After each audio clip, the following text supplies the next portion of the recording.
सेवितो हा रस वाटितो आणि का घ्यारे होऊ नका रान भरी. विठेवरी ज्याचे पाऊले समान तोची एक दान शूरदाता. मनाचे संकल्प पावविल सिद्धी जरी राहे बुद्धी याचे पायी. विठेवरी ज्याचे पाऊले समान तोची एक दान शूरदाता. तुका म्हणे मज धाडिले निरोपा. तुका म्हणे मज धाडिले निरोपा. मार्ग हा सोपा सुखरूप. विठेवरी ज्याचे पाऊले समान तोची एक दान शूरदाता. विठ्ठल विठ्ठल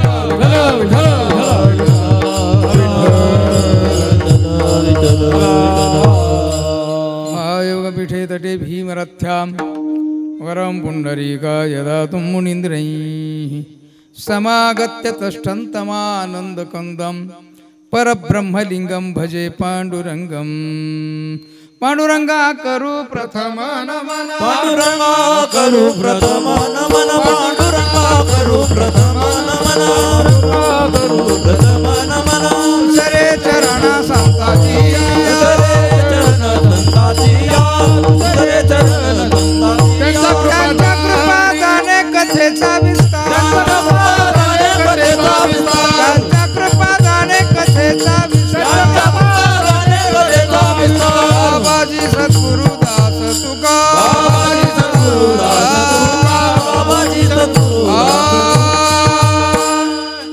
पांडुरंगा करू प्रथम नमन. दुसरे चरणा संतांचे त्यांच्या कृपादाने कथेचा विस्तारू. बाबाजी सद्गुरुदास तुका. ओम नमो ज्ञानेश्वरा करुणा करा दयाळा. तुमचा अनुग्रह लाधलो पावन झालो चराचरी. काय माझी वाणी मानेल संतांशी रंजावू चित्ताशी. आपोलिया सेवितो हा रस वाटितो आणि का घ्यारे होऊ नका रान भरी. विठेवरी ज्याचे पाऊले समान तोची एक दान शूरदाता. प्रस्तुत प्रकरणी सुरू असलेला अखंड हरिनाम सप्ताह अखिल ब्रह्मांड नायक परमात्मा वारकरी संप्रदायाचं उपास्य दैवत पांडुरंग परमात्म्याच्या मूर्ती प्राण प्रतिष्ठापनेच्या निमित्ताने सुरू आहे. विठ्ठल विठ्ठल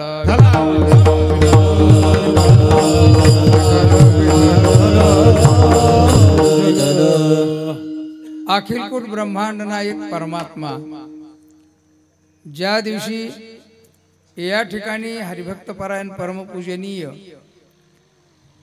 सतीश महाराजांनी देवाला स्थापित केलं, आणलं, बोलवलं, आवाहित केलं, तो हा कालखंड म्हणजे वर्धापन दिन. वर्धापन दिन शब्दाचा अर्थ आहे वाढदिवस. विष्णू सहस्त्रनामामध्ये वर्धनो वर्धमानश्च विविक्त श्रुती सागर असं म्हटलंय. वर्धनो आणि वर्धमान, वाढवणारा आणि वाढणारा तोच परमात्मा आहे.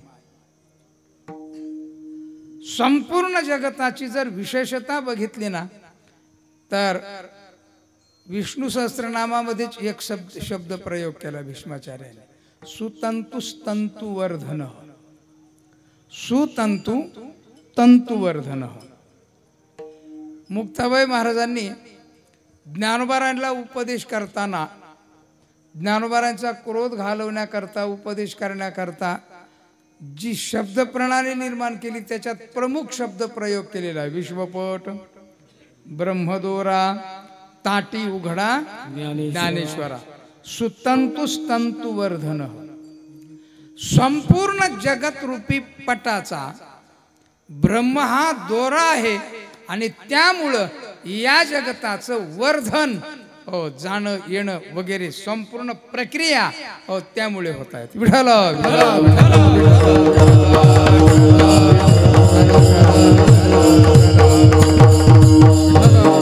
अर्थात देवाचा वाढदिवस आणि त्या मूर्ती स्थापन स्थितीचा वाढदिवस ज्या दिवशी आवाहित केलं देवत्व आपल्या इच्छा पूर्ण करण्यास योग्य अशा स्वरूपाची स्थिती त्याला प्राप्त झाली, त्या दिवसाचा हा काल म्हणून वाढदिवस वर्धापन दिन असा आपण साजरा करतो आहोत.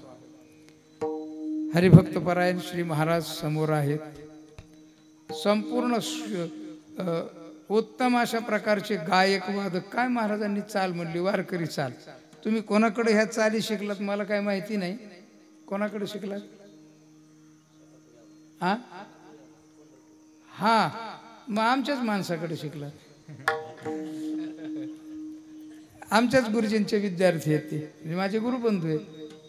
शाखापुरे आबा मला 15 दिवसाला 20 दिवसाला महाभारतातल्या काही शंका घेऊन ते फोन करत असतात. विठाला विठाला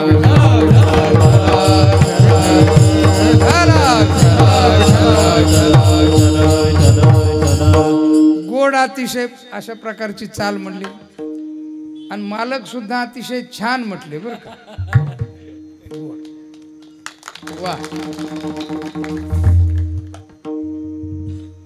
बाकीची सगळी टाळकरी मंडळी उत्तम अशा प्रकारची वाजवणारे, मला वाटतं गुरुजींच्या संस्थेतले ना. वा. हरिभक्तपरायण श्री जगदाळे गुरुजी ते पण माझे गुरुबंधूच आहेत.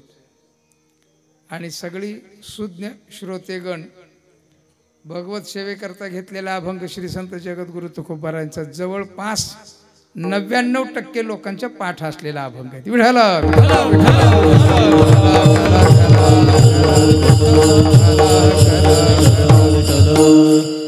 अखिलकोट ब्रह्मांड नायक परमात्म्याचा वाढदिवस, त्या दृष्टिकोनातून अभंगाचं नियोजन करण्याचा मी प्रयत्न केलाय. श्री संत जगद्गुरु तुकोबाराय या अभंगाच्या द्वारा स्वतःच्या अवताराचं प्रवृत्ती निमित्त प्रतिपादन करतात. मूळ सिद्धांत ध्यानात घ्या. आपल्या अवताराचं प्रवृत्ती निमित्त कारण जगद्गुरु तुकोबाराय स्वतः सांगतात. जगद्गुरु तुकोबारायांचं चरित्र म्हणजे जगद्गुरु तुकोबारायांचा गाथा आहे. विठाला विठाला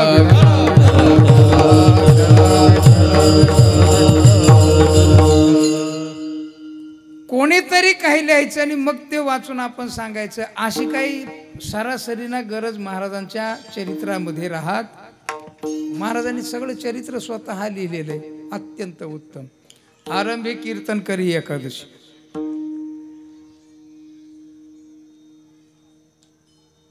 महाराजांनी आपल्या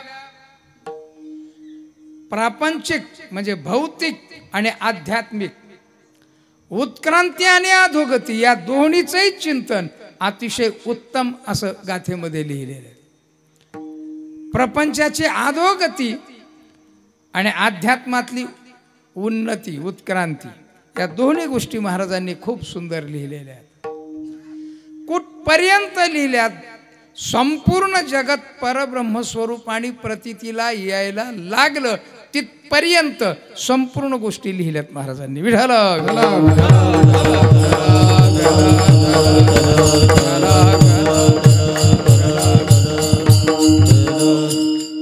जननो हे अवघा जनार्दन अशा प्रकारची प्रवृत्ती, अशा प्रकारचा भाव. ओ ऐसा ज्याचा अनुभव विश्वदेव सत्यत्वे किंबहुना हरिरेव जगत जगत एव हरिर अशा प्रकारच्या समग्र पूर्ण समस्थितीला तिथपर्यंत जी उत्क्रांती आहे ना, ती सगळीच्या सगळी लिहिलेली आहे. मग महाराजांनी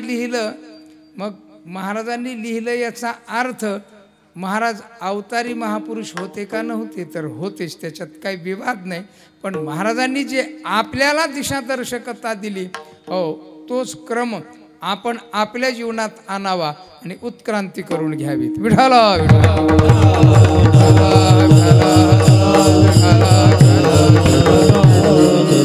म्हणून हरिभक्त पारायण सतीश महाराजांच्या सेवेकरता काय घ्यावं, आज हा अभंग म्हणून मी आपल्या समोर हा ठेवलेला आहे. महाराज आपल्या स्वतःच्या अवताराचं प्रवृत्ती निमित्त प्रतिपादन करतात. या अभंगाचे अर्थ 2 प्रकाराने लावता येतात. या अभंगाचा 2 प्रकार आहे. आता हे दोन्ही प्रकार मी चालता चालताच तुम्हाला सांगतो, फक्त तुम्ही लक्षात घ्या. दोन प्रकार याचा अर्थ असा आहे, एक अर्थ आहे देवाकडून आणि एक अर्थ आहे संतांच्याकडून. म्हणजे जगद्गुरु तुकोबारांच्याकडून एक अर्थ आहे, तर दुसरा अखिलकोट ब्रह्मांड नाईक परमात्म्याकडून. शब्द तेच आहेत, अर्थ कुणीकडे लावायचा, कोणाकडे लावायचा. अर्थात हे दोन्हीही अर्थ प्रामाणिकच आहेत, त्याच्यात काही विवाद नाहीत. विठाला विठाला.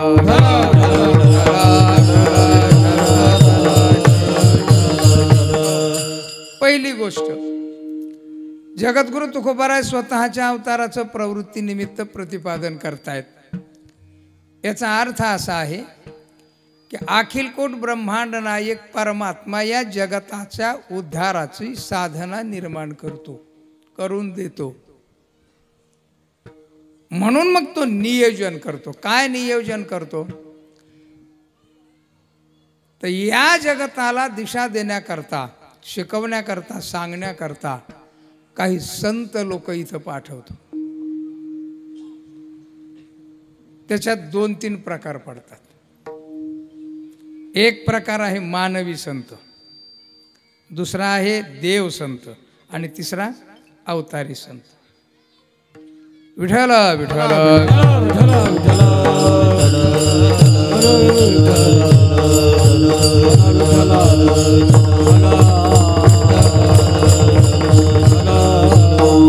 पहिला मानवी संत, देव संत आणि अवतारी संत, 3 प्रकारचे संत आहेत. कशाला येतात? संपूर्ण जगाला दिशा देण्याकरता येतात. कोण करतं? त्याचं कारण आहे ईश्वर स्वतः संपूर्ण जगताच्या उद्धाराची काळजी करतो. त्याचं कारण आहे, जो जनक असतो ना, तोच जन्याच्या व्यवस्थेची चिंता करत असतो. असं नाही कधी होत गावातला माणूस दुसऱ्या गावच्या पोराची चिंता करतो, असं नाही घडत. त्याचेच आईबाप त्याची चिंता करतात. त्याला संस्कार, त्याला जगता आलं पाहिजे, त्याला शिकता आलं पाहिजे, बोलता आलं पाहिजे, चालता आलं पाहिजे, करता आलं पाहिजे, टोप्या टाकता आल्या, ह्या सगळ्या गोष्टीचं चिंतन हो कोण करतं? तर बाप करत असतो. कोण? बाप, आई, जनक. या सगळ्या जगाचा जनक आहे देव, अखिलकोट ब्रह्मांड नायक परमात्मा. तो अधिष्ठान स्वरूपाने सुद्धा आहे. त्याला वेदांताच्या परिभाषेमध्ये अभिन्न निमित्त विवर्त उपादान कारण म्हणतात. आता तो विषय नाही, पण मी आपले उगे शब्द सांगतो 4-2. अभिन्न निमित्त विवर्त उपादान कारण त्याला म्हणतात. तोही सुद्धा तोच आहे आणि अभिन्न निमित्त उपादान कारण सुद्धा तोच आहे.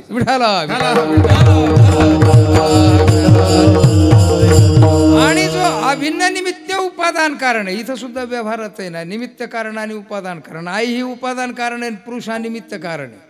चैतन्य स्वरूपाने परमात्मा निमित्त कारण आहे आणि प्रकृती म्हणजे माया. बंद करा तो स्वर, आपल्याला नकोच. माया ही उपादान कारण आहे. म्हणून तो देवाने बोलताना स्पेशल सांगितलं, मया अध्यक्षेण प्रकृती सुयेते सचराचरम हेतु नानेन कौंतेय जगाद्वे परिवर्तते मया अध्यक्षेण. हो, आणि एरवी जरी तुम्ही सभा घेतली ना आणि त्या सभेत जर अध्यक्ष ठरवला ना, तर ज्याला काही येत नाही, जो काही करत नाही, त्याला अध्यक्ष बनवलं जातं. सरासरी ना कोणाला बनवलं जातं? सभापती नाही म्हणत मी, अध्यक्ष. सभा घेतली ना छोटी, अध्यक्ष. एवढे अनभिज्ञ असतात काय काय बोलताना. हो, इतके हे ज्या सभेतले कोण काय काय बोललं हे बी त्याच्या ध्यानात नसतं. काही मग काय त्याच्या अध्यक्षतेखाली, तशीच देवाच्या अध्यक्षता आहे. तो निमित्त कारण आहे. शक्ती संबंधे करून संसर्ग अध्यासाच्या द्वारा तो त्याचा निमित्त कारण आहे. आणि निमित्त कारण असून मायेच्या संबंधाने तो उपादान कारण आहे. आणि मग आई आणि बाप झाले की त्याच्या जन्याची म्हणजे जगाची उद्धाराची काळजी ते वाहतातच. त्याच्यात काहीही विवाद. म्हणून एक वाक्य त्या ग्रंथामध्ये जीव के कृतार्थ होने की ईश्वर की अनादि इच्छा है, लेकिन करे क्या? गोष्ट महाराजांनी सांगितलं ना, काय सुंदर नरदेश दिला पण ह्याने काय नीट वापरला, याचा अर्थ काय करे की क्या करे, असाच त्याचा अर्थ आहे. म्हणून त्या देवाने नियोजन केलं की या संपूर्ण जगताच्या उद्धाराकरता दिशा देणं नितांत गरजेचं आहे. याच्याकरता या ठिकाणी दिशा देणारे व्यक्ती संत इथं पाठवले. संत शब्दाचा अर्थ मी हलंत सकारो अज्ञान प्रतिगह तस्यांतः इति नाशः हा सिद्धांत आहे, त्या व्युत्पत्ती आहे त्याची. त्यामुळे सगळ्या जगाचं अज्ञान नाशक व्यक्तित्व संत इथं पाठवले पाहिजेत. त्याच्यात 3 प्रकार. एक आहे मानवी संत. मानवी संत शब्दाचा अर्थ काय? मानवी संत शब्दाचा अर्थ आहे तुमच्या माझ्यासारखाच तो माणूस जन्माला येतो. तुम्ही मी जसं जन्माला येतो की नाही, तसेच आपण कसे जन्माला येतो. ज्ञानोबारांनी सांगितलेला सिद्धांत आहे, आगा कर्मी जे उरावी ती सुखदुःखी फळावे, तया ते भोगावया यावे. देहा एका, कुठला तरी एक देह. मग तो कोणता देह? कदाचित अधिक पाप असेल तर पशवादिकांचा आहे, अधिक पुण्य असेल तर देवादिकांचा आहे, आणि जर समान असेल तर मनुष्य देहामध्ये येऊन तदंतर्गत जे न्यूनाधिकतम स्वरूपाच्या अनंत पुण्य पापाच्या गोष्टी आहेत त्या इथं उपभोगण्याकरता हा देह दिला जातो. मनुष्य देहाचं उदाहरण. अर्थात त्याकरता आपण इथं जन्माला आलेलो आहे. गंमत अशी आहे, या नरदेहामध्ये देवानी कर्तृत्व शक्ती प्रबल स्वरूपामध्ये प्रदान केलेली आहे. काय केली? प्रबल स्वरूपामध्ये प्रदान केलेली आहे. इतर देहामध्ये भोक्तृत्व शक्ती अधिकतम स्वरूपात आहे आणि आपल्या देहामध्ये मात्र कर्तृत्व प्रधान स्वरूपाने आहेत. विठ्ठल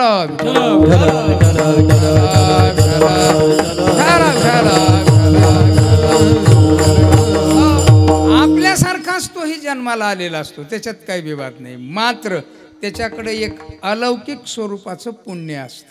अलौकिक स्वरूपाचं, बरं का. हो, लौकिक पुण्य आणि अलौकिक पुण्य हे 2 विभाग पडतात. महाराजांनी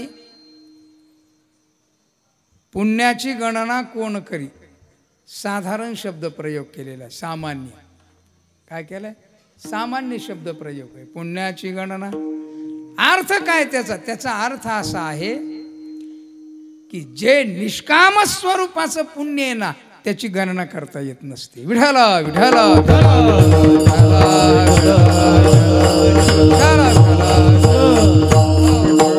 सकाम पुण्य फलाच्या द्वारा मोजलं जातं. त्याच्याकरता कितीतरी उदाहरणं दिलेत महाराजांनी. सुवर्णदानी कांती मोजणंच आहे ते. काय ते मोजलंय त्याला, याचं हे फल, याचं हे फल, याचं हे फल मोजलंय. पण पुण्याची गणना इथं मात्र गणना, याचा अर्थच आहे की जे निष्काम आहे ना, अंतःकरण शुद्धीद्वारा ब्रह्मस्थितीपर्यंत नेऊन पोहोच करणारं जे पुण्य आहे ना, त्याची गणना करता येत नाही. एक. आता पुण्याची गणना हा विषय नाही आहे आपला. दुसरं, आत्मस्वरूप साक्षात्कार झाल्यानंतर अहम ब्रह्मास्मी त्याकारक स्वरूपाचा जो ध्यान भाव आहे ना, त्याद्वारा उत्पन्न होणारं जे पुण्य आहे ना, तेही सुद्धा अत्यंत अगणित अशा स्वरूपाचं असतं. ते विठ्ठल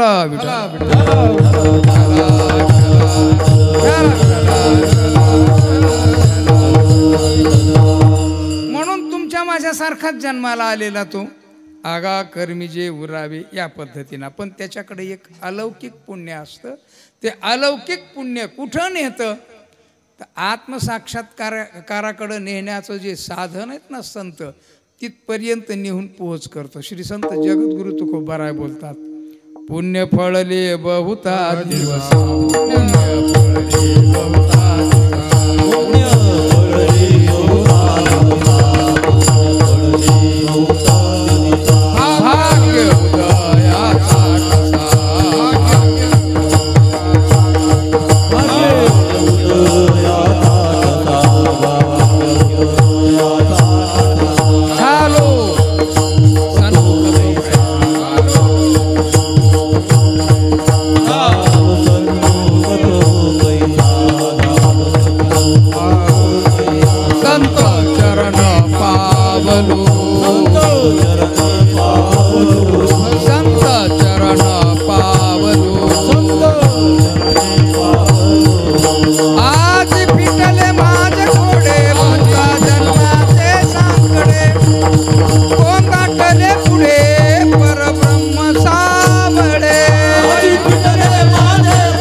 बहुता दिवसा भाग्य उदयाचा ठसा झालो सन्मुख तो कैसा संत चरण पावलो संत चरणापर्यंत नेत ते पुण्य फळले त्यातही सुद्धा दोन गोष्टी येतात भाग्य आणि पुण्य ह्या दोन गोष्टी येतात भाग्य शब्दाचा अर्थ आणि पुण्य शब्दाचा अर्थ पुण्य फळले बहुता दिवसा भाग्य उदयाचा ठसा हो भाग्य उदयाचा ठसा आमचे गुरुजी सांगायचे नोट आणि नोटावर जर गव्हर्नमेंटचा शिक्का नसेल चांगली 2000ची आता तर 2000ची काही किंमतच नाही समजा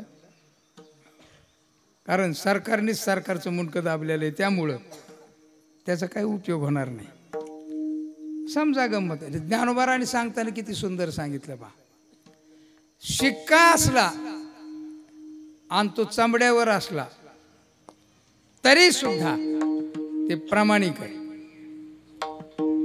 राजाज्ञेची अक्षरे पडती एका चामावरी चमड्यावर असं चमडं आणि तो चमडा दिला की त्या चमड्याकरता वस्तू जोडतात हो तो चमडा द्यायचा आणि सोनं मागायचं सोनं देत आता चमडा आणि सोनं चमड्याला किंमत नाही राधाक्षराला तसं भाग्य उदयाचा ठसा पुण्य आणि त्या पुण्यावर भाग्याच्या उदयाचा ठसा नुसता पुण्य आला जन्मला बेस्ट पैकी 4 2 10 15 20 25 पोरं झाले सुंदर 10 15 20 25 म्हणजे आपल्यात फक्त 2 हम 2 पण त्यांच्यात भरपूर आहेत म्हणून 10 15 25 म्हणायचं आणि मेला पुण्य आहे पण भाग्याच्या उदयाचा ठसा नाही म्हणून भाग्य उदयाचा ठसा झालो सन्मुख तो कैसा सन्मुख हो सन शब्द आहे ना अस धातूचं रूप आहे अस अस्ति असणे अशा अर्थाचा शब्द आहे त्याचंच रूप सन होतं प्रथमेचं म्हणून अस धातूचं सन रूप आणि तो शब्द जसा चालतो की नाही हो लोक म्हणतील शब्द बी चालतो बाबा अवघडच झालं माणसं चालतात हे माहिती होतं हो शब्द चालतात म्हणूनच माणसं चालतात हो सन संतव संताहा असा शब्द चालतो अर्थात सन संतव संताहा एकदा मागे एका प्राध्यापकाने सांगितलं हा शब्द संस्कृत आहे का मराठी आहे म्हणे म्हणजे हा शब्द संस्कृतमध्ये संत शब्दच नाही म्हणे काय म्हणे संस्कृतमध्ये मराठीतला शब्द आहे त्याला माहितीच नाही संस्कृत शब्द आहे म्हणून सन संत संत हा अर्थात संत चरण सन्मुख झाला आणि संत चरण आता संत चरण शब्दाचा अर्थ काय संत प्रणीत ज्ञान म्हणजे संत चरण पावलो आणि संतांच्या चरणाचा स्पर्श म्हणजे संत प्रणीत ज्ञानाचा संबंध प्राप्त झाला याचा अर्थ संत कृपा झाली बरं का जगद्गुरु तुकोबाराय सांगतात कृपया केली संतजनी माझी अलंकारिली वाणी प्रीत हे लाविली भजनी तुका चरणी लोळतशी हो कृपया केली कृपा कृपा कृपा कृपा शब्दाचा अर्थ आहे संतांच्याकडे असलेली एक अलौकिक शक्ती म्हणजे कृपा आहे विठाला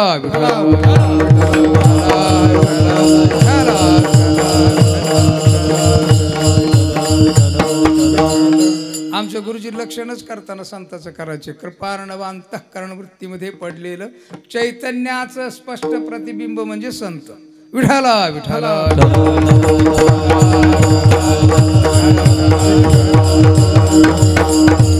अर्थात संत चरणाला प्राप्त झाला कृपा केली आणि संतांच्या द्वारा संतत्व प्राप्त झालं संत द्वारा संतत्व प्राप्त न झालेल्या व्यक्तीला वारकरी संप्रदायामध्ये सन्मान दिला जात नाही हे पक्क ध्यानात ठेवायचं बरं का त्याला बिगर बापाचा म्हटलं जातं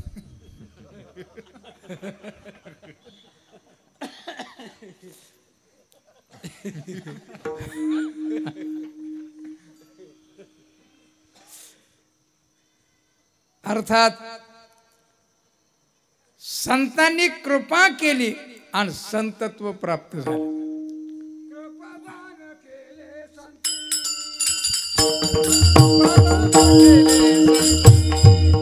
कृपादान केले संती, कृपादान केले संती,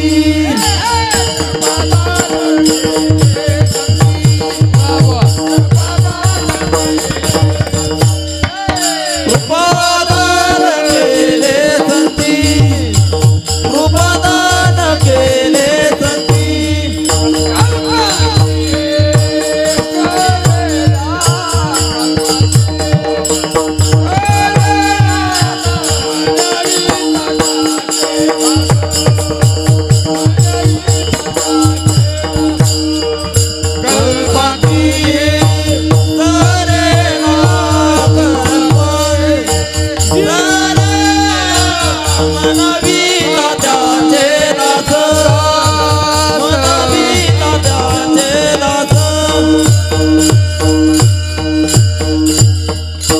कृपादान केले संती, त्यांनी कृपादान केलं, परिणाम संतत्व प्राप्त झालं. याला म्हणायचं मानवी संत.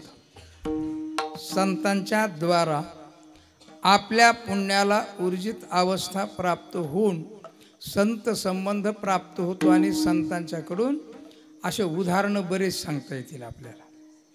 मानवी संताची उदाहरणं कोण?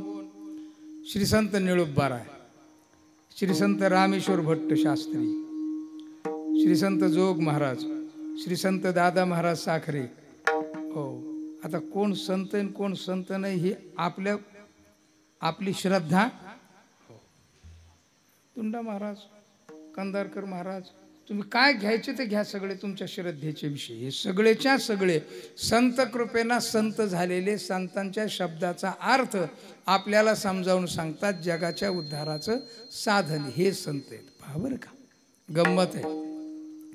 निळोबाराय वेदज्ञ ब्राह्मण, काही विवाद नाही, रामेश्वराचे पुजारी. त्रास तकलीफ झाला, निघाले. कार्तिकी यात्रा होती. कुठं जायचं बायकोने विचारलं. ते म्हटले जिकडं पाय निघतील तिकडं जायचं. पहाटे 4ला निघाले. 6 वाजता एक दिंडी आली. दिंडी बरं ती निळोबाराय म्हटले बघ देवानीच पाठवलं आपल्याला, चल यांच्याबरोबर जायचं. हे पंढरपूरला जायचं. पंढरपूरला गेले. नारायण महाराजांचं कीर्तन ऐकलं. श्री संत जगद्गुरु तुकोबारायांचे तपोनिधी नारायण महाराज बरं का, काय तपोनिधी. ऐकलं कीर्तन. कीर्तन ऐकल्यानंतर लगेचच त्यांच्या अंतःकरणामध्ये अशी भावना निर्माण झाली. कीर्तनामध्ये चरित्र सांगितलं जगद्गुरु तुकोबारायचं. नारायण महाराजांनी भागीरथी करता आली, संताजी महाराजांच्या करता आली, 2-3 वेळेला आले. असं सांगितल्यानंतर माझ्या करता येतील की नाही. कीर्तन झाल्यावर दंडवत घातला. पहिला ब्राह्मण आहे बरं का नारायण महाराजांना दंडवत घालणार. जगद्गुरु तुकोबाराय तसे फार भाग्यवान. 7 ब्राह्मण त्यांचे शिष्य आहेत. विठाला विठाला विठाला विठाला विठाला.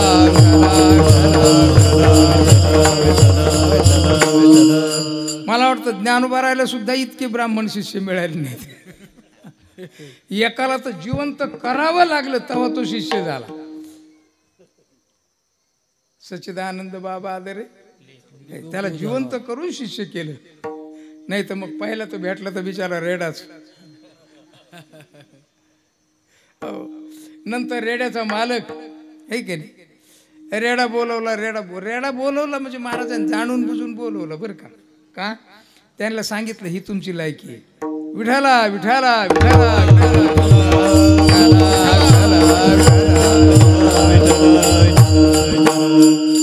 अर्थात दंडवत घातला. आणि निळोबारायने विचारलं नारायण महाराजांना, महाराज जगद्गुरु तुकोबाराय गुरु करायचेत मला, माझ्याकरता येतील का? संतांनी दिलेलं वचन आहे. महाराज म्हटले नक्की येणार. आले देहूला बसले महाराज. जिथून म्हणजे जगद्गुरु तुकोबाराय वैकुंठाला गेले त्या जाग्यावर बसले आणि त्या जाग्यावर बसल्यानंतर 42 दिवस अनुष्ठान. देव आली, देवाला नाकारलं, जगद्गुरु तुकोबाराय आली आणि जगद्गुरु तुकोबारायांनी हात मस्तकावर ठेवला. हात ठेविला मस्तकी, प्रसाद देवणी केले सुखी. मस्तकावर हात ठेवला. हस्तकृपाय, नेत्रकृपाय, कृपेचे प्रकार आहेत. अर्थात डोक्यावर हात ठेवला आणि पूर्ण ब्रह्मस्थिती प्राप्त झाली निळोबारायला. वाणीमध्ये अलंकृतपणा निर्माण झाला. वाणीमध्ये अलंकृतपणा असावा, गोड असावी वाणी, लोकाला बोचणार नाही अशी असावी, अणउद्धार होईल अशी असावी. काव्य निर्माण झालं जगद्गुरु श्री संत निळोबारायच्या मुखातून. किती सुंदर आहे. एक एकटाची आसोनी एकला, विश्वे विश्वाकार होऊन या ठेला. जया परियो तैसाची गमला, नंद नंदनो हा आचोज आंबुलावो. ऐशा गवळणी त्या बोलती परस्परी, ऐशा गवळणी त्या बोलती परस्परी. पहिलेच वैदिक ब्राह्मण, जगद्गुरु तुकोबारायांची कृपा आणि वाणीतून जो रस अभिव्यक्त झाला ना, जगत उद्धाराचं साहित्य. किंबहुना इतके गोड अभंग या 4 संतांच्या नंतर 5वे फक्त निळोबाराय. विठाला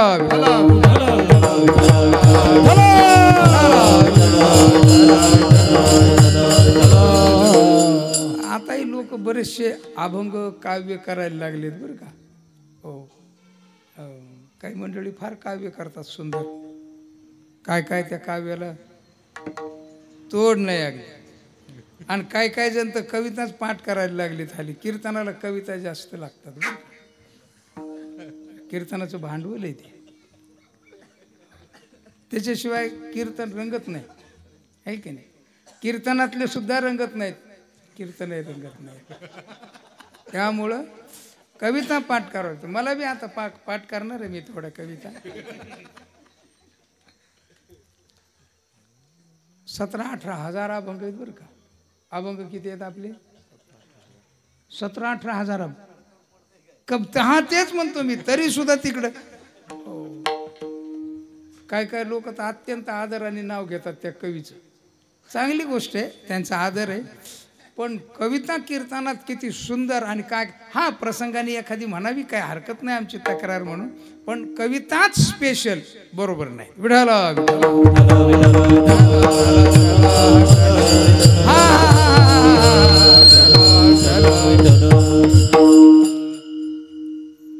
वाणीमध्ये उद्धाराच्या शब्दाचं सामर्थ्य आणि सामर्थ्यासह लोक उद्धाराचे शब्द त्यांच्या मुखातून बाहेर पडतात. म्हणून महाराज म्हणतात की हा माणूसच संतत्वाला प्राप्त झाला, त्याचं मनुष्यत्व गेलं आणि संतत्व आलं. मग मनुष्यत्व आहे की मनुष्यत्व बी आहे. एका अधिकरणामध्ये 2 अध्येय राहत असतात. विठाला विठाला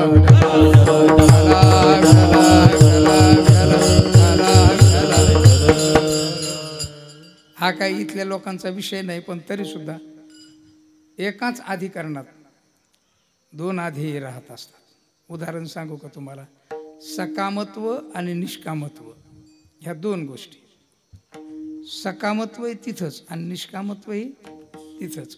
निष्कामत्व दाखवण्याकरता सकामत्व आतमध्ये. दोन अध्येय झाले की नाही, एका अधिकरणामध्ये 2 असं राहतात. संतत्वाला प्राप्त झाला. संतत्वाला प्राप्त झाल्यानंतर जगाला उपदेश सुरू केला. याला म्हणतात मानवी संत, दुसरे देव संत. या 2 मध्ये मागं पुढं कोणतंही केलं तरी चालते. देव संत, देव संत शब्दाचा अर्थ आहे ज्याच्यात देवत्वही आहे आणि संतत्वही सुद्धा आहे. आता इथे सुद्धा एका अधिकरणात 2 अध्येय झाले, संतत्व आणि देवत्व.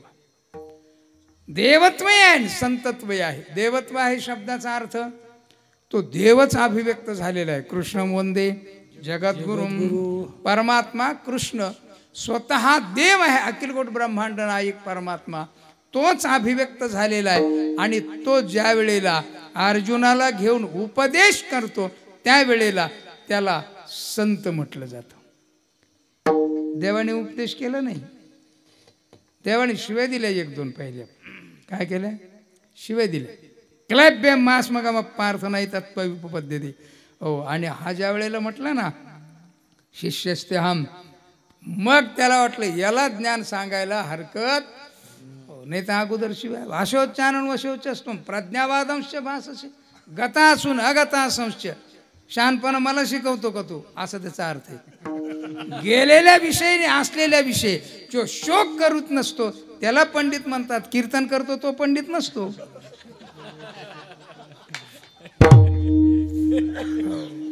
आशोच्चारण वशो गता असून अगता असून गेलेल्या विषयानी. हाही एक विषय फार महत्वाचा आहे बरं का. गेलेल्या विषयी शोक सगळेच करतात, आहे की नाही. अभिमन्यू गेला तर कृष्ण सुद्धा स्वतः शोक करू लागले. पण असलेल्या विषय मोठा शोक आहे महाराज. गेलेल्या विषयी थोडा वेळ राहतो. काय, गेलेल्या विषयी थोडा वेळ राहतो. असलेल्या विषयी आयुष्यभर शोक राहतो. पोरग आहे आणि दलिंदर आहे. कसं आहे, पोरग आहे पण कसं आहे आयुष्यभर त्याला वाटतं याला जन्म नसता दिला तर बरं झालं असतं. आमचा एक मित्र आहे, पोराला मधून अधून शिव्या देत असतो. पण ते शिव्या देताना तो त्याला तुझ्या मायला मी म्हटलं एखाद्या वेळेला तरी तू बाप तुझ्या बापाला म्हण ना म्हणलं, कारण तुझाच उद्योग आहे तो. नाही रे, हे जे कॅलेंडर छापलं ते तूच छापलंस त्याच्यामुळे आहेत. आणि अनुवंशिकता असते का नसते हो, काहीतरी मानावं लागेल की नाही बऱ्याच वेळेला, असा त्याचा अर्थ असतो. तुम कुछ जानी हम कुछ जानी, याच्यापेक्षा जास्त नाही बोलत. गंमत आहे बरं काही.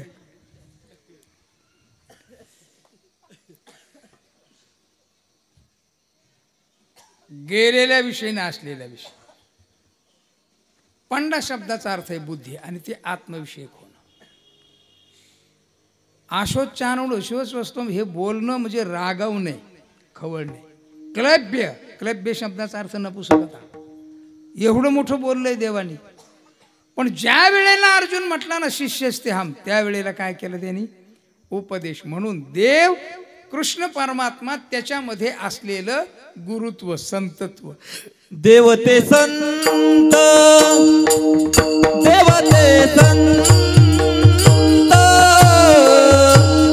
निमित्त त्या प्रतिमा, निमित्त त्या प्रतिमा, निमित्त त्या प्रतिमा.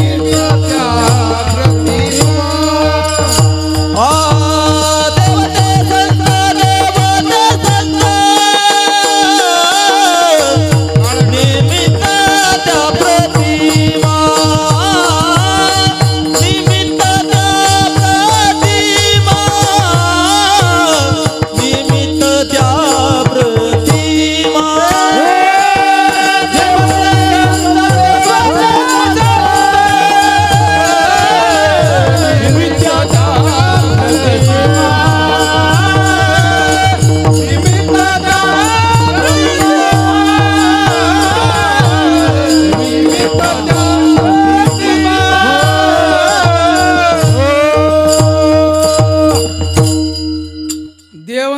दिसायला दोन आहेत, असायला एक आहेत. इथं साक्षात एकच देव गुरुही आहे आणि संतही आहे. हो, देवत्व कसं आहे त्याचं? देवत्व या अवच्छेदकानी देवानी राक्षसादिकांचा नाश केला, दुष्टांचा नाश केला. कोणाकोणाचा? जरासंध, वक्रदंत, कंस, शिशुपाल वगैरे ही सगळी मंडळी बरं का. हो, आणि भारतीय महायुद्धामध्ये सगळे एकत्र आणले आणि अर्जुनाच्याने या सगळ्याच्या हाताने परत मारले. याला म्हणायचं देवत्व. दुष्टांचा संहार करणं हे देवत्वाचं अवच्छेदक आहे. म्हणून देवाने सांगतानाच सांगितलं, यदा यदा हि धर्मस्य ग्लानिर्भवति भारत अभ्युत्थानम धर्मस्य तदात्मानं सृजामि. त्या त्या वेळेला मी जन्माला येतो आणि दुष्टांचा संहार करतो. परित्राणाय साधूनां विनाशाय च दुष्कृतां धर्म संस्थापनार्थाय संभवामि युगे युगे. मी येतो, मारतो, स्थापना करतो, सज्जनाला सांभाळतो. ते देवत्व भगवान कृष्ण स्वरूपाने आपल्या समोर दुष्टाचा संहार. पण त्याचं संतत्व आहे गीता आणि भागवत या स्वरूपाने. गीता आणि भागवत निमित्त केलं अर्जुनाला आणि गीता ग्रंथ संपूर्ण जगाकरता दिला. संसाराचं एवढं मोठं ओझं डोक्यावरचं हर एक जीवाच्या निवृत्त होईल असं ज्ञान, अशी ताकद म्हणजे गीताशास्त्र. विठ्ठल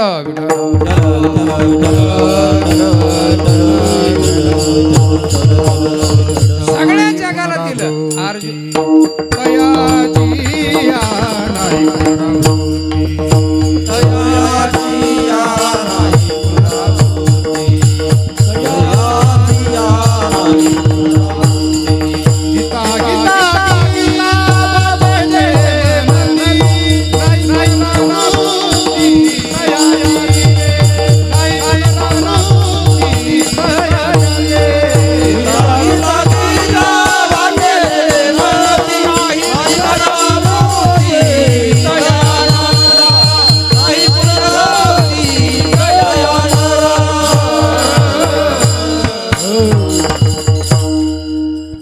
सांगितलं गीता वाचायची गरजच नाही, नुसतं गीता गीता म्हणा. आणि नाही जमलं तर पोरीचं नावच गीता ठेवा.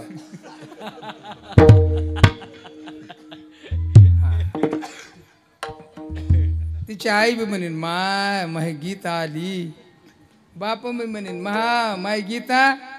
गीता गीता म्हटलं की म्हणजे वाचायची गरज, वाचणं जरुरीच आहे. गीता वाचली पाहिजे.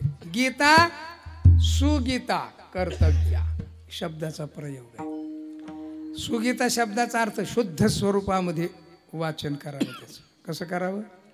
हो, नाही तर लई लोक काही बी म्हणतात धर्म खेट रे कुरुक्षेट. खेटरानीच मारावं त्याला खऱ्याच अर्थाने बरं का. प्रमाण आता आपल्या वारकऱ्यामध्ये शिकलेले लोक कमी असतात समजा, पण ठीक आहे त्याच्याबद्दल नाही, पण त्यांनी सुद्धा ऐकून सुव्यवस्थित मानावा. काही म्हणतात सुंदरत ध्यान हुब्ब विटेवरी. हुब्ब काय? आता हुब्ब काय बरं, करकटेवरी करकटावरी काही चालत ते नाहीत म्हणते. खरकट्यावरी ठेवून याला काय अर्थ आहे का? गीता सुगीता शुद्ध स्वच्छ अशी गीता वाचा. अर्थ समजून घ्यावा, जीवन मुक्त होतो मनुष्य. हे गीता अर्जुनाला निमित्त केलं आणि भगवान कृष्ण परमात्म्याने सांगितलं. म्हणून परमात्मा कृष्ण देव संत आहे. पर त्या देवाचं वैशिष्ट्य असं, त्याला 2 शिष्य मिळाले अख्ख्या उभ्या आयुष्यात. किती मिळाले? 2. एक अर्जुन आणि दुसरा उद्धव, आहे की नाही? उद्धवाला निमित्त केलं श्रीमद भागवत कथा, प्रेम कथा, भक्ती. आता जिथं आपल्याला वारंगी महाराज सांगतायत रोज गीत काय भागवत कथा, आहे की नाही? भागवत कथा जन्मव्यथा निवृत्त होणारी कथा आहे. सुंदर भागवत कथा.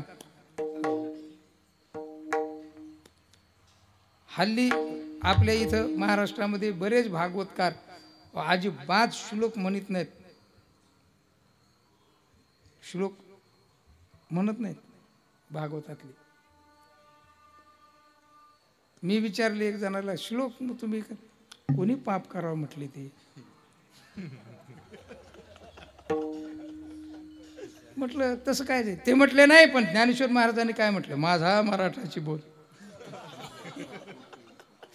म्हणून मराठीमध्ये सगळं सांगायचं भागवत, अजिबात त्या संस्कृतात जायचंच नाही म्हटलं. वा छान. भागवत उद्धवाला निमित्त केलं, उद्धवाच्या द्वारा. आता याच्यात गंमत अशी आहे, अर्जुन आहे भक्त आणि उद्धव आहे ज्ञानी.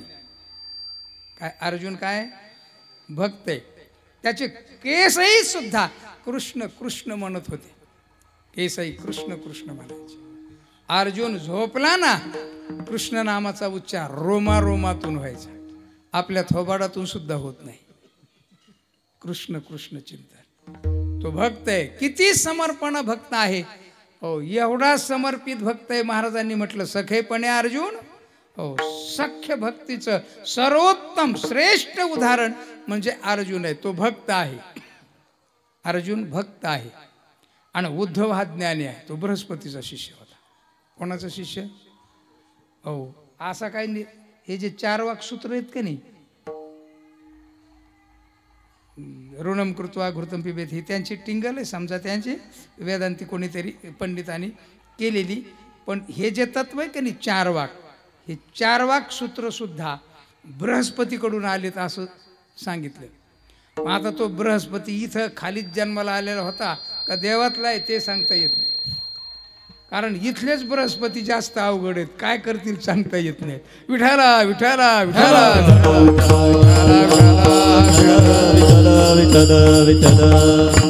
नाही आता म्हणजे मला बोलायचं नाही त्या विषयावर, पण जाता जाता सांगतो. हो, लावण्या कोणी लिहिल्या?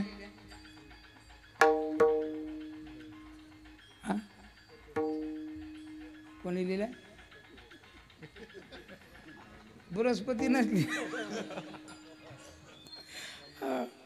आज तो भाग स्वतंत्र आहे तो विवेचनाचा. अर्थात गंमत बघा, उद्धव हा बृहस्पतीचा शिष्य शिकून आलेला, म्हणून उद्धवाकडे अहंकार जास्त होता. मोठ्या माणसाचा शिष्य म्हटलं की माणसाला भलता अहंकार राहतो. तुम्ही पहा. हो, मी एक त्या गुंजाळवाडीला कीर्तनाला गेलो, आणि गुंजाळवाडीला कीर्तनाला विणा घ्यायला गेलो मी. ते विणेकरी जे होते थोडे जुने होते. मी दर्शन घेतलं आणि विणा घ्यायला लागलो. असं जरा माईकच्या बाजूला आले, मला म्हटले बघ मी आहे ना मामांच्या कीर्तनात चाली म्हटलेलो, ध्यानात ठेव, नीट कीर्तन कर. आनंद भाऊ जरा माझ्यावर, बऱ्याच दिवसाची गोष्ट आहे ती. मामांचं ऐकलेलं माणूस म्हणजे काय, लहान सहान मनुष्य थोडाच आहे हा. हो, मी अभंग घेतला होता, तो अभंगच त्यांचे पाठ नव्हता.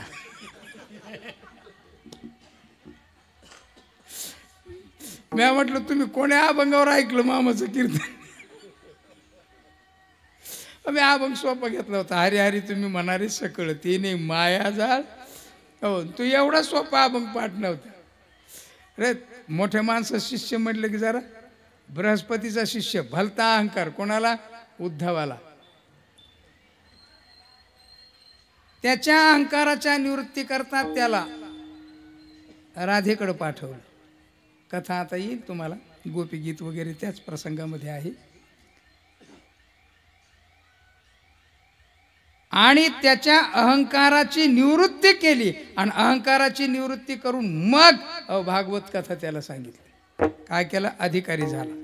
प्रेमाचा अधिकारी असावा लागतो मनुष्य. विठाला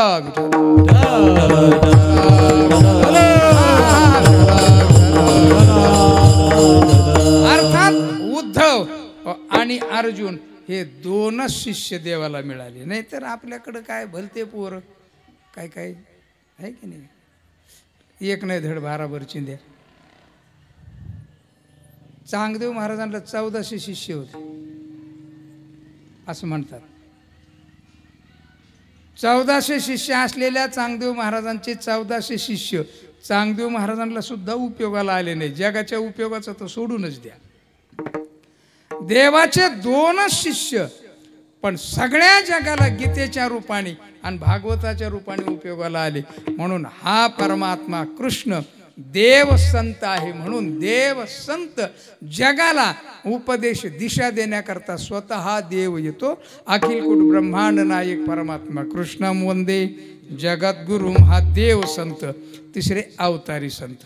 आम्ही वैकुंठवासी आलो याची कारणासी बोलिले जे ऋषी साच भावे वर्ताया. आम्ही वैकुंठवासी आलो याची कारणासी बोलिले जे ऋषी साच भावे वर्ताया.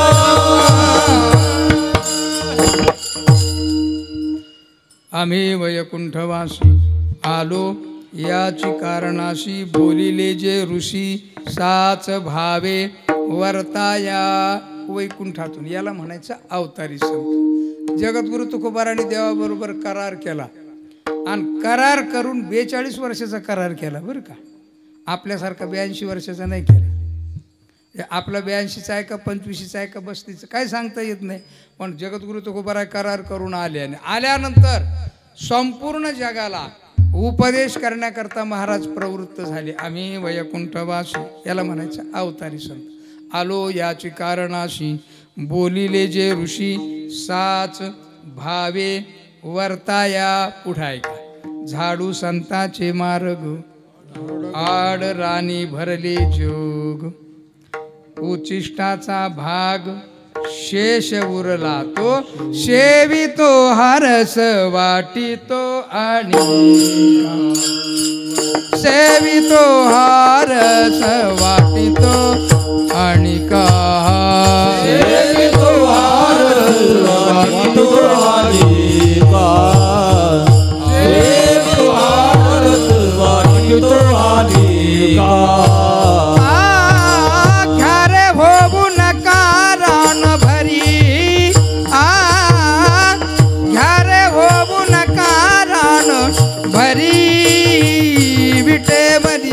जाची पाऊले समान विठेवरी जाची पाऊले समान.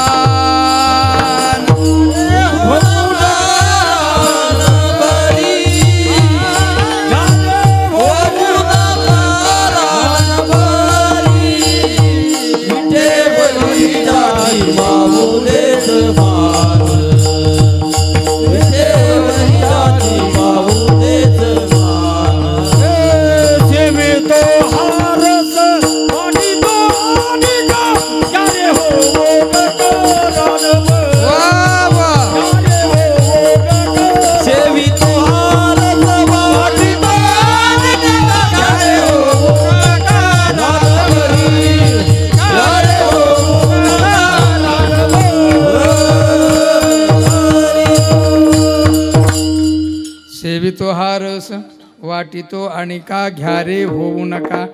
आता हे संतांच्याकडून अभंगामध्ये प्रवेश म्हणजे अभंग संतांच्याकडे लावला. कोण सेवन करता?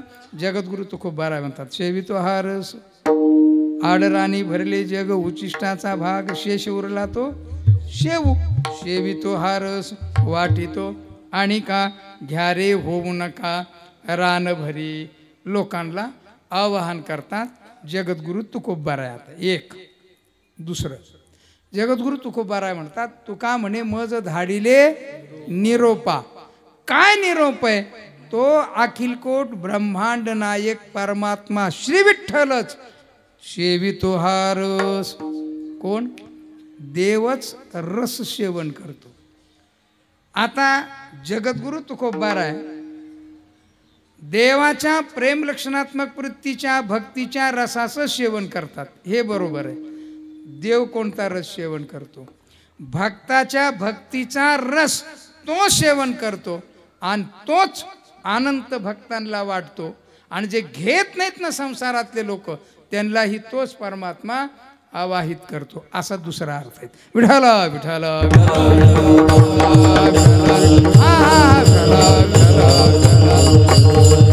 अर्थात देवच स्वतः सेवितो हा रस. हा निरोप कोणी सांगितला? अर्थ कळण्याकरता. माणसाची बुद्धी लगेच पटकीन या शब्दावर स्थापित होत नाही. गंमत बघा. तुका म्हणे मज धाडिले, हो निरोप सांगणारा असतो. निरोप सांगणारा त्या निरोपाशी असंबंधित असेल असं जरुरीच नाही का? जरुरीच आहे. तुम्हाला निरोप सांगायला मी एक माणूस पाठवला की मी कीर्तनाला येत नाही, तो कीर्तनकार असावा असं जरुरीच आहे का? म्हणून काही वेळेला निरोप देणारा व्यक्ती त्या निरोपाशी किंवा त्या निरोप देणाऱ्याशी काहीही संबंधी नसतो. उदाहरण, वकिलाकडून समन्स येतं. समन्स म्हणजे निरोप. ते तुम्हाला मला कोणाला तरी आलं, त्या वकिलांनी ज्याच्याकडे दिलं तो पोस्टमॅन आपल्यापर्यंत आला, त्याचा आपला काय संबंध आहे? त्याचा निरोपाचा काय संबंध आहे? आहे का काही संबंध? त्याचा आपला काही संबंध नाही, त्याचा निरोपाशी काही संबंध आहे आणि त्याचा त्या वकिलाशी काही संबंध नाही. काहीही. फक्त तो काय? निरोप देणार. काय करणारा? निरोप देणार. आता इथं काय होतं, कधी कधी निरोप देणारा हा संबंधी असतो. त्याची मनोवृत्ती त्या निरोपामध्ये गुंतलेली असते. ज्याचा निरोप द्यायचा त्याच्यातही गुंतलेली असते आणि ज्याला द्यायचा त्याच्यातही गुंतलेली असते. जगद्गुरु तुकोबा अशा प्रकारचा निरोप देणार आहे. कसा? की तो निरोप देणारी व्यक्ती जीवाशीही संबंधित आहे, देवाशीही संबंधित आहे. कोणाशी संबंधित आहे? देवाशीही संबंधित आहे आणि जीवाशीही संबंधित आहे. आणि देवाने दिलेला निरोप आहे आणि तो जीवाला द्यायचा आहे. अर्थात कृपाळू भाव अंतःकरणामध्ये धारण केलेले जगद्गुरु तुकोबार आहे. देवाने दिलेला निरोप. काय निरोप दिला देवाने? देवाने असा निरोप दिला, महाराज मी, माझं स्वरूप, माझा स्वभाव हा लोकांच्या पर्यंत जाऊन तुम्ही सांगा. काय सांगितलं महाराजांनी? तुका म्हणे मज धाडिले निरोप. काय निरोप आहे? निरोप असा आहे, सेवितो हा रस. कोण? देव. कोणाचा रस सेवन करतो? तर संपूर्ण भक्त लोकांच्या भक्तीचा रस तो सेवन करतो. बरं का? महाराजांनी चिंतन करताना असं केले, सवयीच्या विरुद्ध आहे अर्थ, त्यामुळं जड जाते ऐकायला. मला माहिती आहे सवयीच्या विरुद्ध आहे, पण हे संशोधन आहे. विठाला विठाला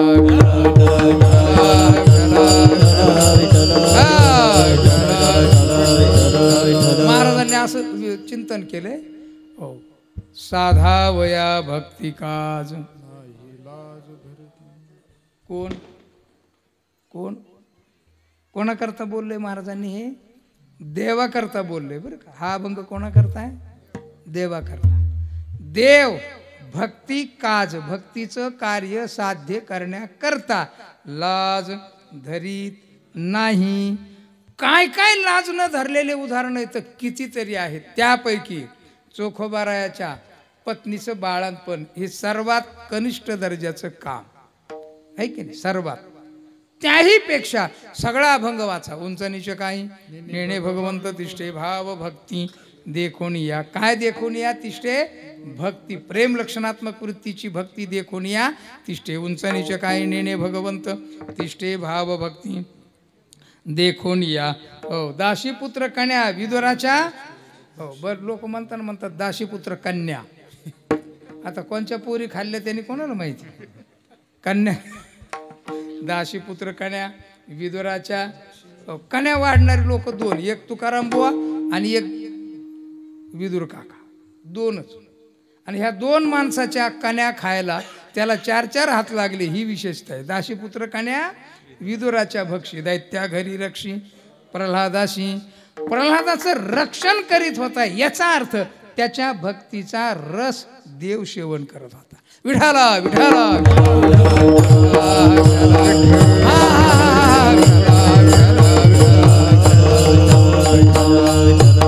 त्याच्या भक्तीचा रस देव सतत सेवन करत होता. म्हणूनच तर त्याचं संरक्षण करत होता. बरं का? मागे पुढे उभा राहे. हो, कशा करता? त्याचं सांभाळणं एवढंच तात्पर्य नाही, तर त्याला त्याच्यामध्ये रस उपभोगायला. नामयाचे पाठी चाले केशीराज. कशा करता? लागावया रज, याचा अर्थ त्याच्या प्रेम लक्षणात्मक वृत्तीचा आनंद देवाला उपभोगता येतो, उपभोगतो. सगळ्यात सोपी गोष्ट. सुलभा देव शिष्टायला गेले, सगळ्यांना कल्पना आहे. कुठे गेले? शिष्टायला. शांतीदूत म्हणून देव गेले. कुठं? ह्या तिघा जणाकडं. हे तिघ जण कोणचे? हे तिघ जण नाही, ते तिघ.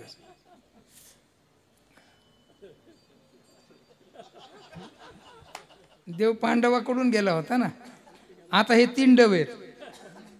हे काय आहेत? तिंड. हे तिघ आहेत ना म्हणून तिंडव. आणि हे धार्मिक आहेत म्हणून तिंडव म्हणायचे यांना, बरं का.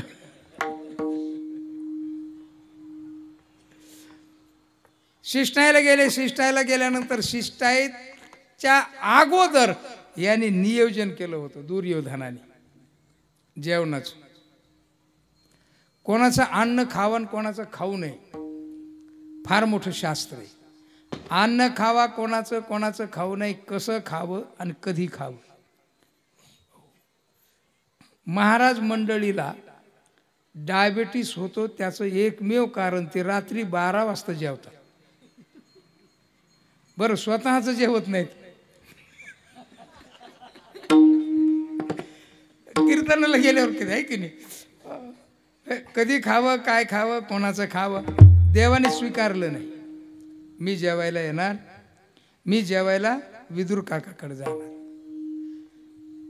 सभा आटोपली.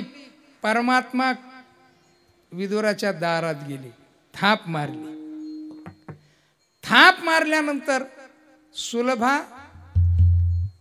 स्नान करायला बसलेल्या होत्या. सुलभा काकी, विदुरांच्या पत्नी. सुलभा शब्द भी फार सुंदर आहे. सुलभेन लभ्यते इति सुलभा. सुलभेन, अगदी सहज देवजीला प्राप्त. किती कष्ट चाललेत आपले. दुसरा विचार मांडायचा झाला तर आपण कष्टच करीत नाहीत देवा करता. विठाला विठाला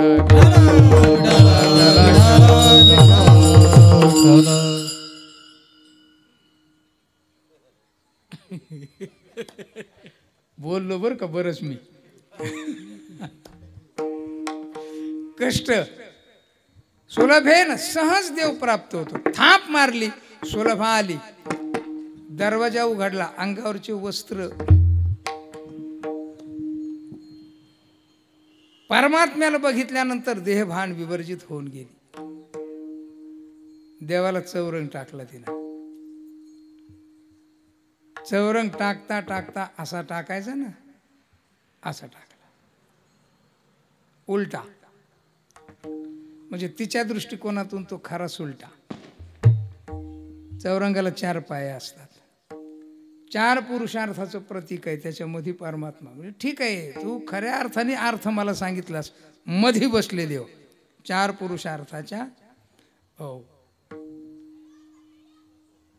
बसल्यानंतर हिना आपल्याला बसायला छान पाठ घेतला आणि केळी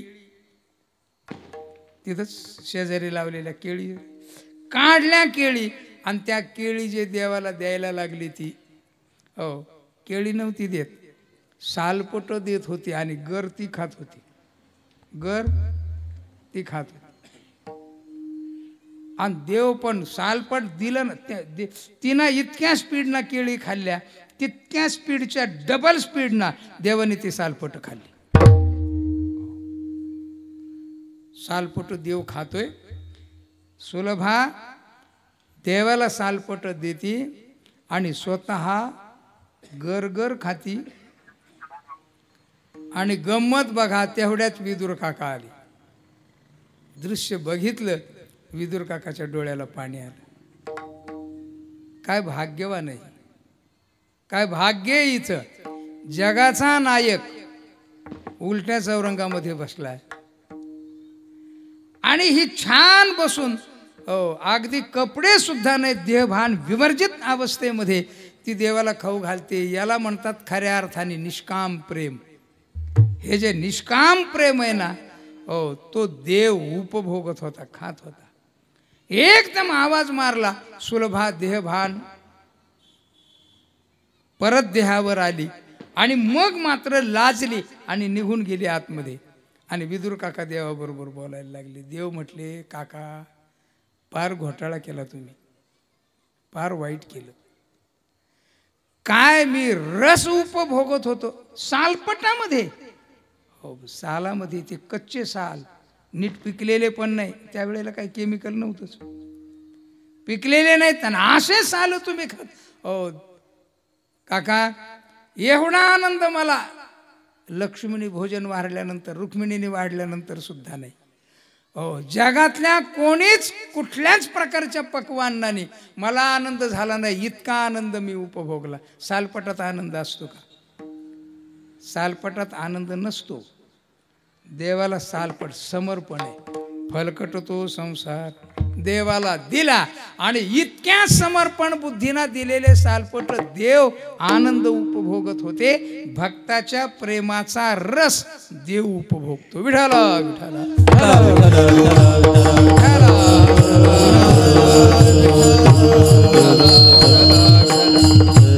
असे सगळे उदाहरण घ्या. आता अर्थाच्या दृष्टिकोनातून सगळे उदाहरण.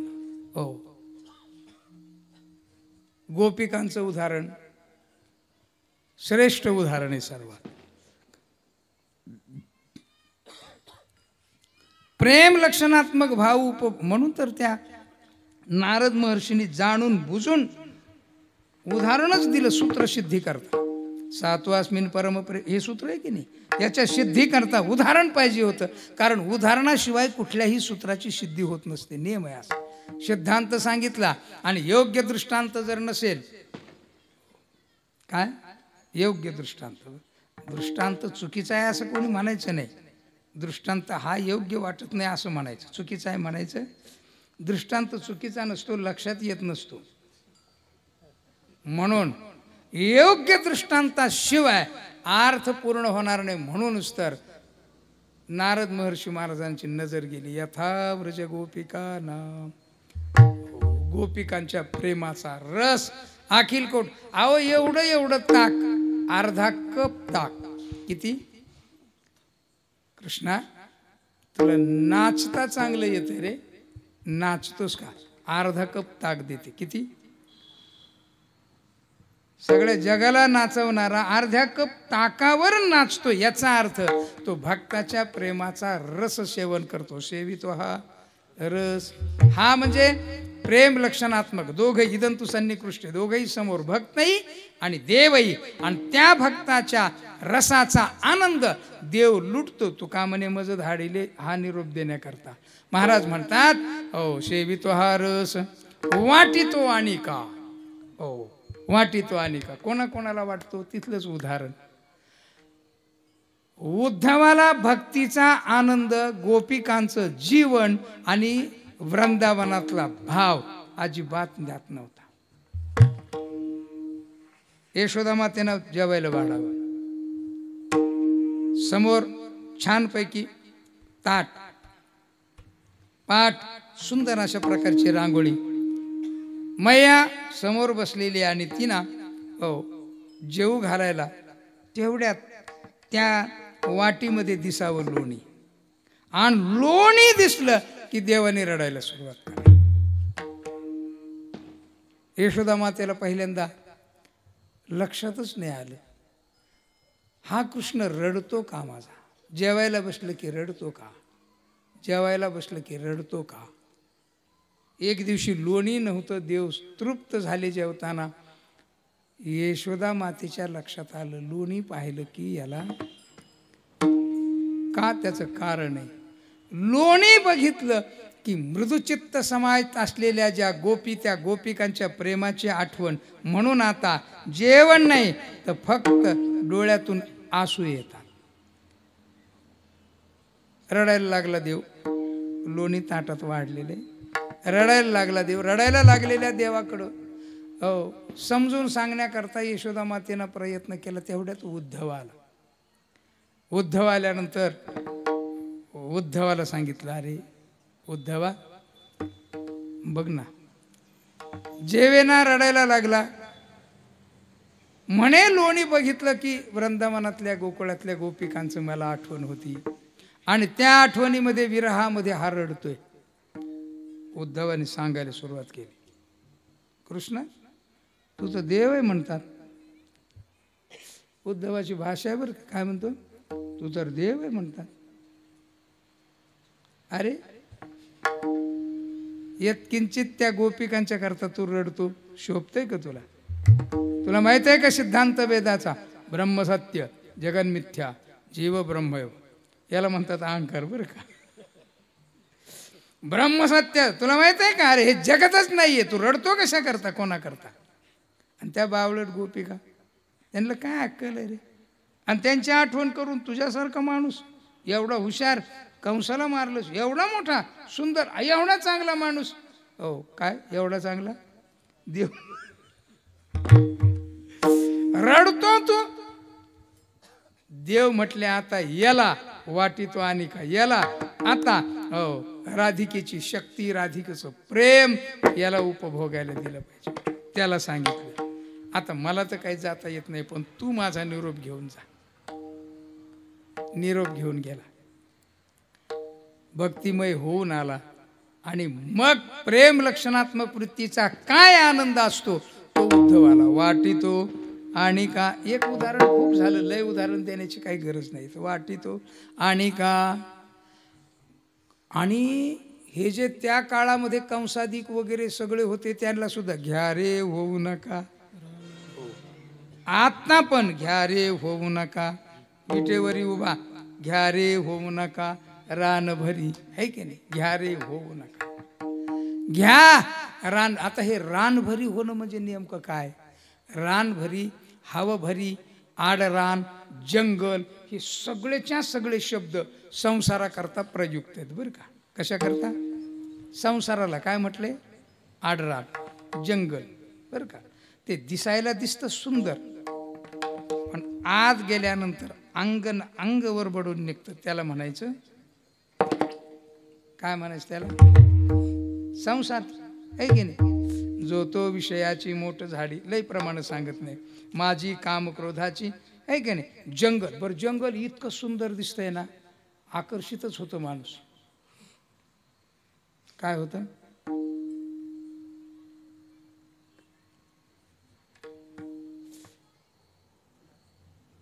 किती विचार सागर शिकू द्या, आकर्षितच होते. सुंदरता आकर्षणच करते ती बरं का.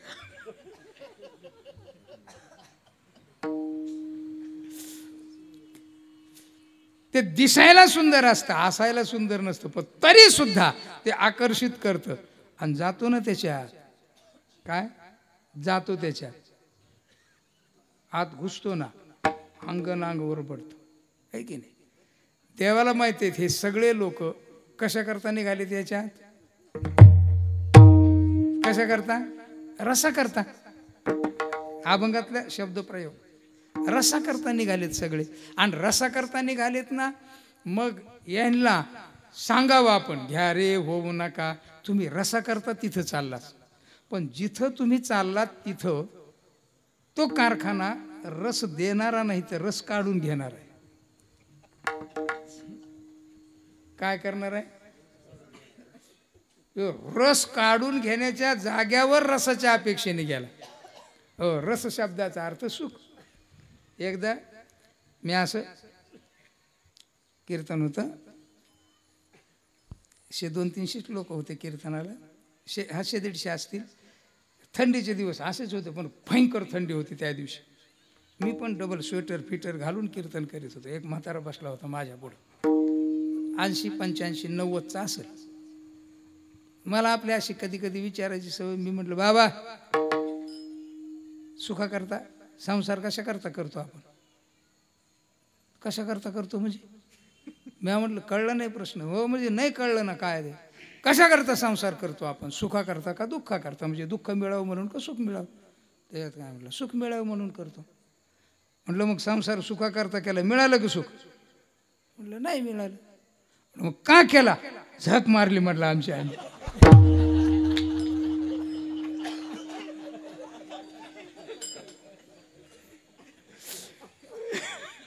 मी म्हटलं तूच नाही, तूच नाही. नाही नाही, उत्तर म्हातारे. आणि हे खरं बरं का, विचारलं होतं मी त्याच्या, मीच 10 मिनिटं हसत होतो त्याच्यावर.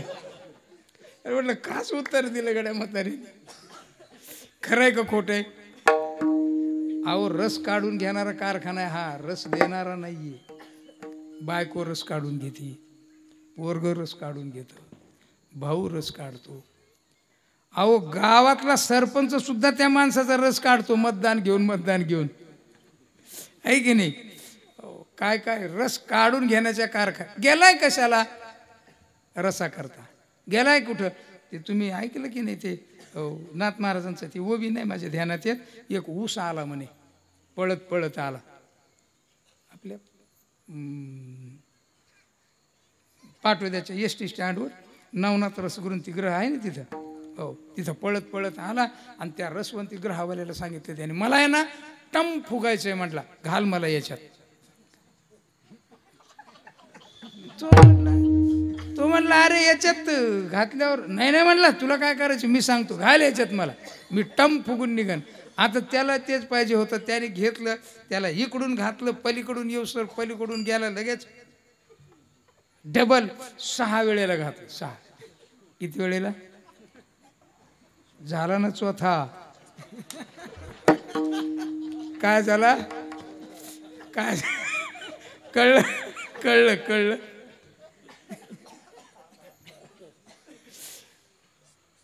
आणि चौथा झाला की पेटवलं जातं, त्याच्याशिवाय दुसरं काही नाही. मग लोकांचा थोडाच गुन्हा आहे काय पोरांचा? बरोबरच आहे कार्यक्रम. आलं का लक्षात? हो, दिसायला सौंदर्य आहे ते, असायला सौंदर्य नाही. या संसाराच्या सौंदर्याचं वर्णन राजा भर्तृहरीने केले. राजा भर्तृहरी म्हणजे उज्जैनीचा सार्वभौम राजा, राजा भर्तृहरी. विरक्ती झाली, निघून गेला, नाच झाला. मोठी कथा आहे ती. त्यांनी त्रिशतक लिहिलेलं आहे, वैराग्य शतक, शृंगार शतक आणि नीती शतक. 300 श्लोक आहेत ते. अतिशय उद्बोधक सुंदर श्लोक आहेत. ज्या कोणाला लग्न करायचं असेल त्यांनी शृंगार शतक वाचायचं. ज्याला संसार बायको सगळं टाकून जायचं असेल त्यांनी विरक्ती शतक वाचायचं. आणि ज्याला कधीच पडू नये दुर्योधनासारखं आपलंच राज्य असावं असं वाटतं त्याने नीती शतक वाचायचं. असं विशेष बरं का त्याच्यात. त्याने खूप सुंदर वर्णन केले, अतिशय सुंदर. घ्या रे होऊ नका रानवरी. हे जे सौंदर्य आहे ना, हे दिसायला सौंदर्य, असायला नाही. मग त्या सौंदर्याचं वर्णन करताना राजा भर्तृहरीने अतिशय सुंदर लिहिले. स्तनौ मौसा ग्रंथी कनक कलशायित्युपमितौ मुखं श्लेष्मागारं तदपि च शशंखेन तुलितं स्रवन्मूत्राक्लिन्नं करिवरस्पर्धिजघनम् आहो निन्द्यं रूपं कविजनविशेषैर्गुरुकृतं. हेच फक्त ज्ञानोबा आहे, थोडं वेगळं सांगतात. हा देह नाशिवंत मळमूत्राचा बांधा, वरी चर्म घातले रे कर्म कीटकाचा सांदा, दुर्गंधी रे या मंगळ तिचा बांधा. स्मरत्या हरिहरा शरण जाई रे गोविंदा, परी हे दिमताल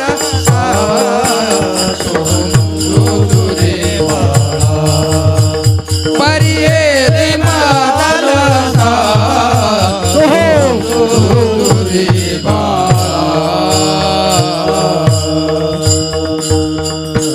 स्तनौ मंसा ग्रंथी कनक कलशा. खाजगीचा अर्थ विचारा नंतर सांगाल. कळलं का? वा. मुखम श्लेष्मागार. आगार एष्टी आगार.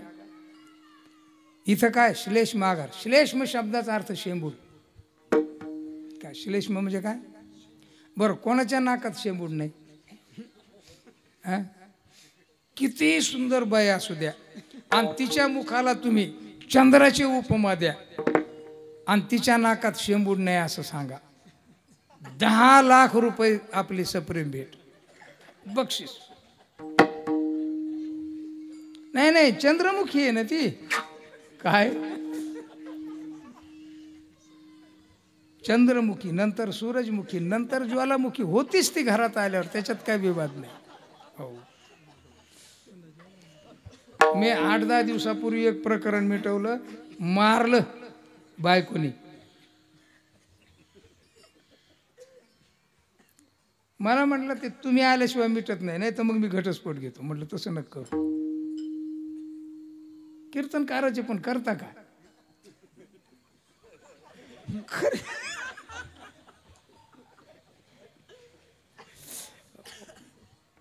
मुखम श्लेष्मागार. कोणी कोणी सांगा. ऐश्वर्या राय ना, ऐश्वर्या रायच ना, ऐश्वर्या राय. जुन्या काळातली हेमा मालिनी. हे लोकांची आवड. हा, पटक्यावाले हेमा मालिनी माहिती आहे ना. जुने म्हणतात काय धर्मेंदर ढुशुम ढुशुम करू. मंडळी, नाकात शेंबूड नसल ना, सूर्यमुखी माणूस आहे काय, चंद्रमुखी काय हरकत नाही. नाकात शेंबूड नाही दाखवा, लगेच 10 लाख रुपये बक्षीस घेऊन जा. आहे का?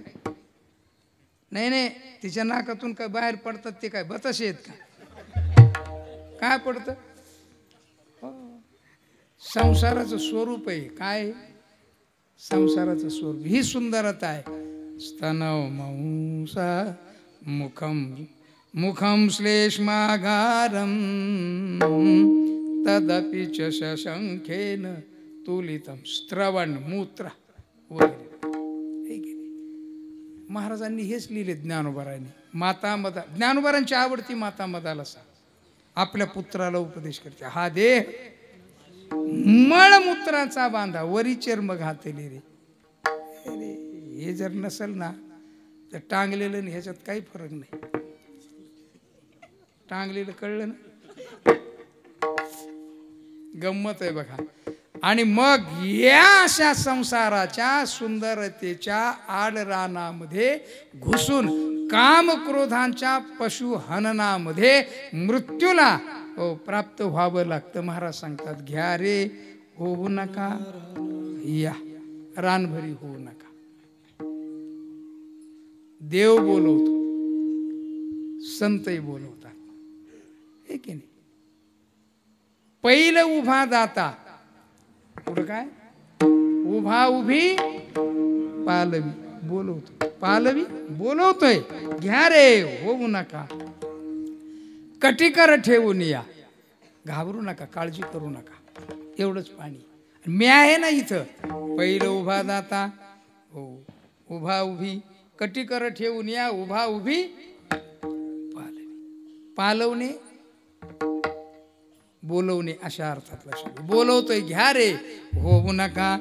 दोन्हीकडे लक्षात आलं ना अर्थ तुमच्या? हो, देवही सुद्धा सेवितो हा रस. संतांच्याकडे तर मी प्रस्तावनेतून आलोच. सेवितो हा रस वाटितो आणि का घ्या रे होऊ नका रानभरी. हा निरोप देण्याकरता मी आलो. म्हटले सेवितो हा रस वाटितो आणि का. कोण? महाराज दुसऱ्या चरणात. विटेवर जाचे पाऊले समान, विटेवर जाचे पाऊले समान, विटेवर जाचे पाऊले समान, विटेवर जाचे पाऊले समान, विटेवर पाऊले समान, विटेवर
पाऊल समान हो विटेवरी जाते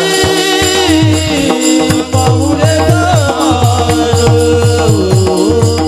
विटेवरी जाते पाऊल समान.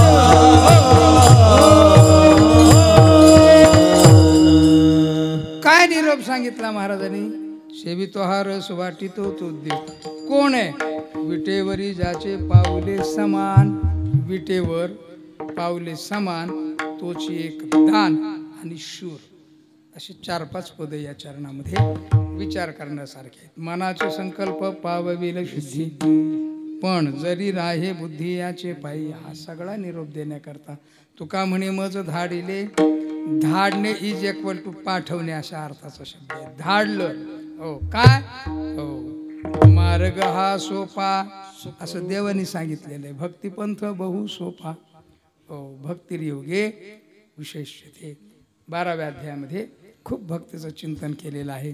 अद्वेष्टा सर्व भक्त मैत्र करुण एवच निर्ममो निरहंकार वगैरे वगैरे सगळे भक्तीचा अत्यंत सहज सोपा आणि उत्तम अगदी परमात्म्याच्या रसाचा सेवन करण्याकरता. म्हणून महाराज सांगतात मार्ग हा सोपा सुखरूप म्हणून आपण चिंतन करावं देवाचं. त्याचं कारण देवाच्या नामाचा उद्घोष म्हणजे भक्तीचा प्रारंभ आहे. त्याच्यामध्ये एक रस आहे. काय? हा रस आनंदाचा घोष करू हरिनामाचा. कोण हा भाग्याचा भाग पावे येथी जा. हा रस, हा जो रस आहे तो वाटतो शूरदाता आहे तो परमात्मा. त्याचंच नामचिंतन करू. रब्बा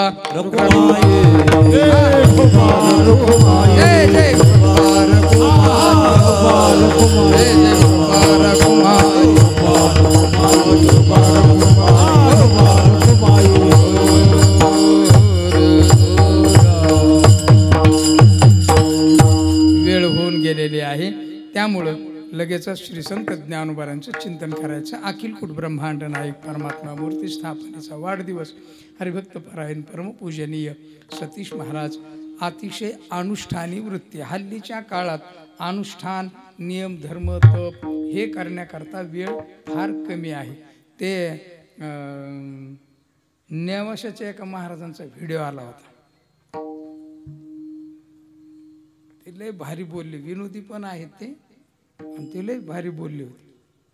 म्हणे कीर्तनकार सकाळी सकाळी अंगावर म्हणजे ढोरावर पाणी ओतल्यासारखं ओततो निघतो म्हणे. अरे काय हरिपाठ फिरिपाठ आहे का नाही? असं ते लय भारी बोलले होते. काय त्यांचं नाव माझ्या ध्यानात आहे ना, निकम महाराज. हो फार सुंदर, मला लय मी डबल ऐकलं ते. हल्ली वेळ नाही कोणाला. हो हे व्यावसायिक कीर्तनकार आहेत ना. नाही म्हणजे ते व्यावसायिकच आहेत ते, त्याच्यात काय विवाद नाही. हो त्यांचं त्याच्यावर लक्ष केंद्रित आहे. इतका सुंदर अभंग, इतकं सुंदर श्लोक, इतकं सगळं हो गाणे आमकं सगळं हे व्यवसायाचं ते सगळं ते क्लिअर कट आहे ना ते. हो आम्हाला काय व्यवसाय करायचं, जसं असेल तसा अभंग सांगायचा, जसं सुचन तसं बोलायचं आणि निघायचं. ते व्यवसायातलं नाही पडत ना, हे मोडत नाही असं आहे. त्यामुळं ते तर खरंच त्यांना ना वेळच नसतो अजिबात. जेवायला वेळ नाही, गाडीमध्येच हातावर भाकरी, या गावात त्या गावाला त्या गावात. कधी करणार नियम, कधी करणार धर्म, कधी करणार नाही, काय करणार आहे की नाही. हो केला पाहिजे. अनुष्ठानी प्रवृत्ती एवढी मोठी की इथून गिरनार भगवान दत्तात्रयाला, हो आणि त्या गिरनार परिसरात ज्या गायी आहेत त्यालाच गीर गाय असं म्हटलं जातं. त्या तिकडूनच येतात. त्यानंतर इथून रेणुका मातेला, हे साधारण गोष्टी नाही येतात. ही जी अनुष्ठानी प्रवृत्ती आहे, ही जी तप प्रवृत्ती आहे, ती फार मोठी आहे. मी तर 1,00,000% नतमस्तक आहे. या दुर्दम्य वृत्तीला तितिक्षा अशा शब्दामध्ये बोललं जातं आणि ती आहे जरुरीची आहे. मी पूर्वी एकादशी करत असो. सकाळी एक प्याला चहा घ्यायचा,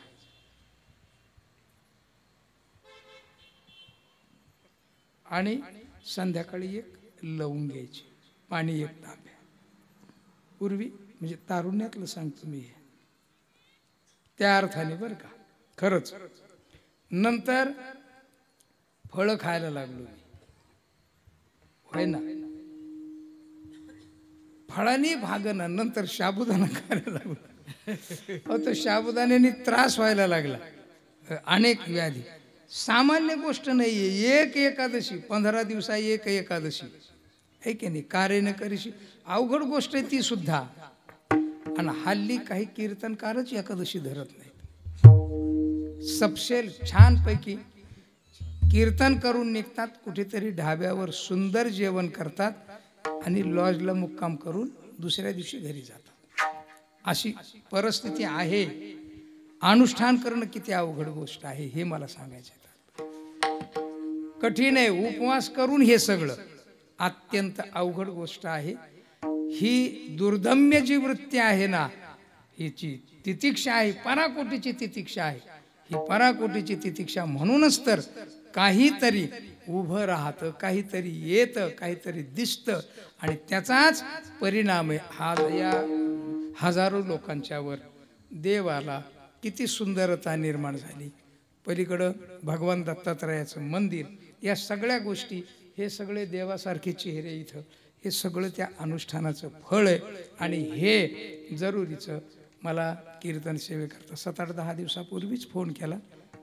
शक्य होतं मी लगेच आलो, पण मला आता जायचं, त्याचं कारण उद्या कार्यक्रम असल्यामुळं जावं लागतं. झालेली सेवा अखिल कुट ब्रह्मांड नायक परमात्म्याच्या चरणी समर्पित करतो. काही चुकलं असल्यास माझ्या बुद्धीचे दोष आहेत, बरोबर असेल ते श्री हरिभक्त परायण परमपूजनीय गुरुवर्य कुंभार गुरुजी यांचं आहे, श्री गुरु साखरे महाराजांचं आहे. असं गृहीत धरून आपण श्रवण करा. झालेली सेवा देवाच्या चरणी समर्पित करू. ज्ञानेश्वर माऊली नारायण